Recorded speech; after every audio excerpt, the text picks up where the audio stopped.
இப்போ நான் பார்க்க போகிறது 10th மேக்ஸ் பயிற்சி 3.4ல் செகண்ட் சம் பார்க்க போகிறோம். சம் பாருங்கள். கீழ்கண்ட கோவைகளுக்கு விளக்கப்பட்ட மதிப்புகள் இருப்பின் அவற்றை காண்க.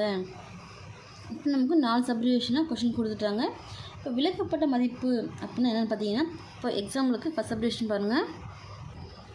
y டிவைட் பை ஒய் இப்போங்க y² மைனஸ் 25.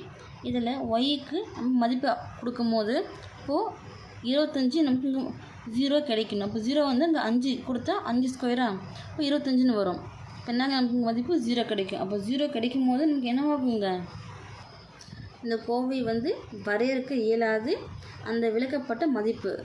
சரிங்களா, நமக்கு என்னவாக இருக்கும், அந்த நம்பர் 5 இருக்கும். அதுவே சப்போஸ் நமக்கு வந்து இங்கே வேறு நம்பர் அப்ளை பண்ணும் போது நமக்கு ஒரு நம்பர் கிடைக்கிது பார்த்தீங்களா, அப்படி நம்பரில் 0 இல்லாமல் இதோ ஒரு ரியல் நம்பர் நமக்கு வருது. இப்போ சம்திங் நம்ம இப்போ ப்ளஸ் ஆர் மைனஸ் இது வேணால் இருக்கட்டும், இப்போ நம்பராக வருது பார்த்தீங்களா, அந்த நம்பராக வர அந்த மதிப்பு தான் நமக்கு விளக்கப்பட்ட மதிப்பு. சரிங்களா, பார்க்கலாமா? இப்போ ஃபஸ்ட் சப்டிவிஷன் கொஸ்டின் நம்ம எடுத்து எழுதியாச்சு. என்ன பண்ணலாம், ஒய் அப்படியே எடுத்துக்கலாம் டிவைட் பை இப்போ y² அப்படியே இருக்கும். இப்போ 25 சேம் நமக்கு இதே இப்போ மாற்றிக்கலாமா, மாற்றும் போது என்ன 25 எல்சிஎம் போடும்போது 5 5 × 5 25 ஓரஞ்சு 5. அப்போது என்ன வரும், 5 × 5 ஒன்று இருக்கா, இப்போ இது 5 ஸ்கொயர்னு எழுதலாமா, 25 5 ஸ்கொயர்னு எழுதலாம். நமக்கு எப்படி இருக்குது, a² மைனஸ் b² மெத்தட் இருக்குது. அப்போ இது நம்ம எப்படி எழுதலாம், a + b × a - bன்னு எழுதலாமா. இப்போ இந்த ஃபார்ம் நம்ம பிரித்து எழுதும் போது y டிவைட் பை என்னவாக இருக்கும், நமக்கு y + 5 × y - 5ன்னு வருமா. நம்ம தொகுதி ஒன்றும் செய்ய போகிறதில்ல, பகுதி எந்த நம்பர் அப்ளை பண்ணாமோ என்ன நமக்கு கிடைக்குது, 0 வருதா இல்லை நம்பர் வருதா அப்படின்ட்டு செக் பண்ணலாமா. இப்போ y + 5 × y - 5 = 0 கொடுக்கும்போது தனித்தனியாக பிரித்து கொடுக்கலாமா. இப்போ y + 5 = 0, y - 5 = 0. இப்போ என்ன ஆகும், +5 இது போச்சு -5 மாறும், மைக்கிள் இந்த பக்கம் வரும்போது இப்போ y = -5. அதே போல் இங்கே -5 இருக்கிறது இந்த பக்கம் வரும் +5 மாறுமா, இப்போ y = +5.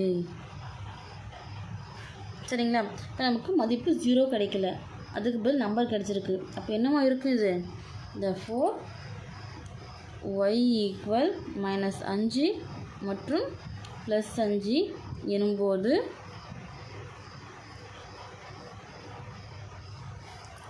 கொடுக்கப்பட்ட கோவை வரையறுக்க இயலாது. சரிங்களா, இல்லை வரையறுக்க முடியாது. கொடுக்கப்பட்ட கோவையை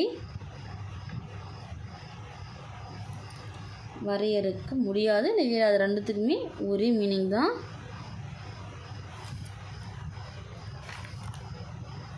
வரையறுக்க இயலாத எடுத்து எழுதிக்கோங்க.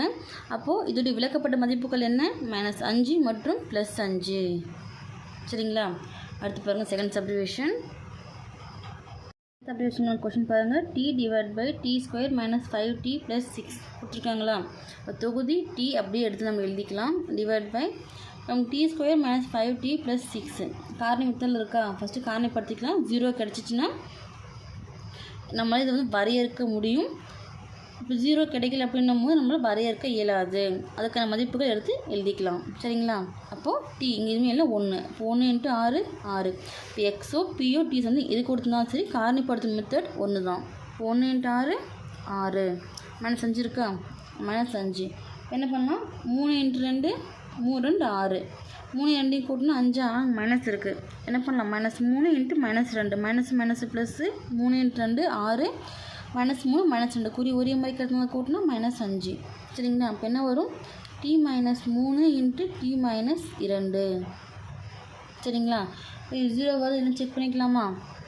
அப்போது t - 3 × t - 2 = 0ன்னு நம்ம எடுக்கும்போது தனித்தனி பிரித்து அப்ளை பண்ணால் t - 3 = 0, t - 2 = 0ன்னு வருமா. இந்த ப்ளஸ் மட்டும் வந்துச்சுன்னா -3 மாறுமா, சரி -3 இங்கே வந்துச்சுன்னா +3 மாறும். இப்போ t = +3, -2 இங்கே வந்துச்சுன்னா +2 மாறும். இப்போ t = 2. இப்போ நமக்கு ரெண்டுத்துக்குமே மதிப்பு இருக்குது. இப்போ therefore அப்போது என்னவா இருக்கும்? t = 3 மற்றும் 2 எனும்போது கொடுக்கப்பட்ட கோவையை வரையறுக்க இயலாது. அப்போ இதோடைய விளக்கப்பட்ட மதிப்புகள் என்ன? 3 மற்றும் 2. டீயோட மதிப்பு வந்து பிளாக்ல எடுத்து எழுதிக்கோங்க. தேர்ட் சப்டிவிஷன் என்ன கொஸ்டின் கொடுத்துருக்காங்க? x² + 6x + 8 / x² + x - 2 கொடுத்துருக்காங்களா? எப்பயும் போய் இங்கே வந்து நம்ம பகுதி மட்டும் வந்து காரணிப்படுத்த மாட்டோம். ஏன் இப்போ ரெண்டுமே நமக்கு காரணிமத்தில் இருக்குது. அப்போ காரணிப்படுத்தி கேன்சல் பண்ணிட்டு கண்டுபிடிக்கும்போது நமக்கு ஈஸியாக இருக்குமா? ஃபஸ்ட்டு 1 × 8 அப்போ பெருக்குனா 8 வரணும், கூட்டினாலும் கழிச்சாலும் 6 வரணும். என்ன பண்ணால் 4 × 2 8, 4 2 கூட்டினா 6. இப்போ என்ன இங்கே x + 6 முன்னே அந்த நம்பருமே இல்லை. அப்போ x + 2 / அடுத்து இங்கே 1 இருக்குது, இங்கே 2 இருக்குது. இப்போ பெருக்குனா நமக்கு என்ன வரணும்? -2, கூட்டினா கழிச்சா எதுவுமே இல்லை. இப்போ 1, இப்போ 1 வரணும். 1 × 2 2 மைனஸ் இருக்குது. அப்போ சின்னதுக்கு மைனஸ் போடலாமா? -1 × +2 +× -1 × 2 2. இங்கே 1 இருக்கா? -1ல் 2 கழிச்சிட்டோம்னா +1. சரிங்க, இப்போ எடுத்து எழுதிக்கலாமா? x - 1 × x + 2. 1 மட்டும் காரணிமத்தில் இருந்துச்சுன்னா மேலே கருத்தொகுதி அப்படியே எடுத்து எழுதிக்கோங்க. இப்போ 2 இருக்கும்போது இப்போ காரணிப்படுத்தணும்னா ப்ளஸ் இங்கே இருக்குது x + 2 இங்கே x + 2 கேன்சல் ஆயிருமா?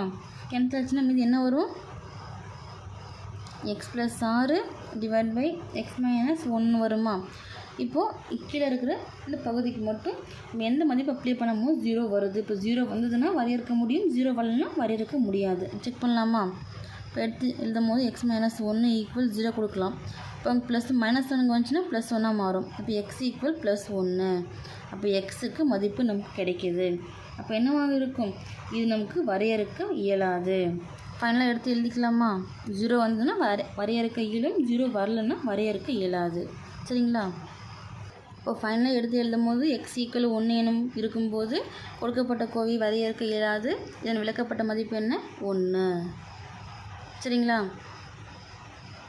இப்போ fourth subdivision x³ - 27 / x³ + x² - 6x இருக்கா? இப்போ என்ன பண்ணலாம்? ரெண்டுமே நமக்கு காரணிமத்தில் இருக்குது.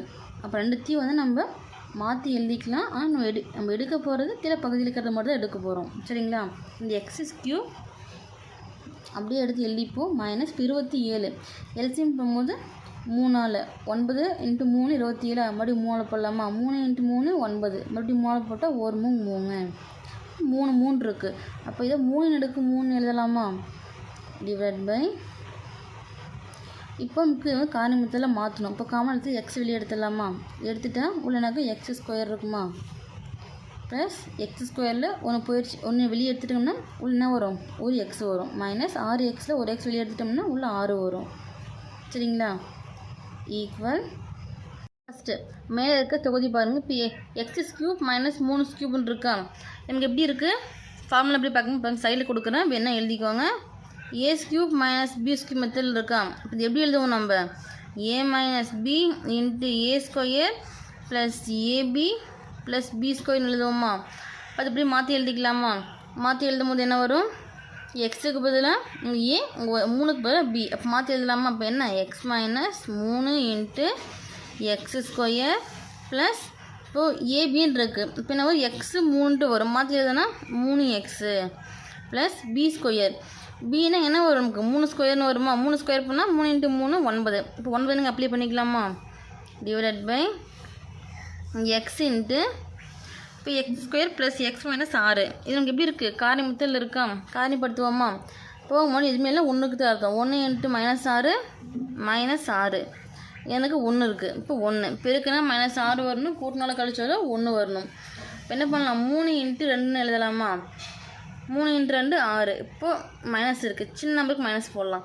ப்ளஸ் 3 × -2 ப்ளஸ் × -, 3 × 2 6 ப்ளஸ் 3ல் -2 கழிச்சிட்டிங்கன்னா +1. சரிங்களா? இப்போ எடுத்து எழுதிக்கலாமா? x + 3 × x - 2. இப்போ இதெல்லாம் கேன்சல் ஆகாமல் பார்த்தீங்கன்னா எதுவுமே கேன்சல் ஆகாது, எல்லாமே அப்படி தான் வரும். சரிங்களா? நாம் கீழே பகுதியை கொண்டு தான் 0 வந்து வருமா வராதான்ட்டு கண்டுபிடிக்கணும். இப்போ எடுத்து எழுதலாமா?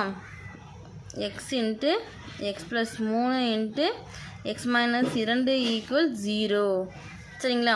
நம்ம 0வை தனித்தனியாக பிரித்து எழுதும் போது x = 0 வருமா? எல்லா உறுப்புக்கும் நம்ம எழுத்து எழுதணும். x = 0 X plus 3 equal 0, X minus 2 equal 0. சரிங்களா? இந்த எக்ஸ் ஈக்குவல் 0ன்றது அப்படியே வந்துடும், பிளாக்கில் கொடுத்துக்கோங்க. இங்கே ப்ளஸ் 3 கட்டுங்க வந்து மைனஸ் 3 வரும்போது ஈக்குவலுக்கு இந்த பக்கம் வரும்போது இப்போ எக்ஸ் ஈக்குவல் -3. சரிங்களா? இப்போ எக்ஸ் மைனஸ் 2 இருக்குது, இந்த -2 இந்த பக்கம் வரும்போது +2 மாறுமா? இப்போ எக்ஸ் ஈக்குவல் +2. எக்ஸோட மதிப்பு 3 கிடச்சிருக்கு. அப்போது நமக்கு 0 மட்டும் கிடச்சிருந்துச்சுன்னா வரையறுக்க முடியும். 0வோட சேர்த்து நமக்கு நம்பர் கிடச்சிருக்கா? இப்போ therefore எக்ஸ் ஈக்குவல் 0 -3, 2 எனும்போது கொடுக்கப்பட்ட கோவையை வரையறுக்க இயலாது. எனவே விளக்கப்பட்ட மதிப்புகள் என்ன? 0, -3, 2 ஆகும் அப்படின்னு எடுத்து எழுதிக்கோங்க.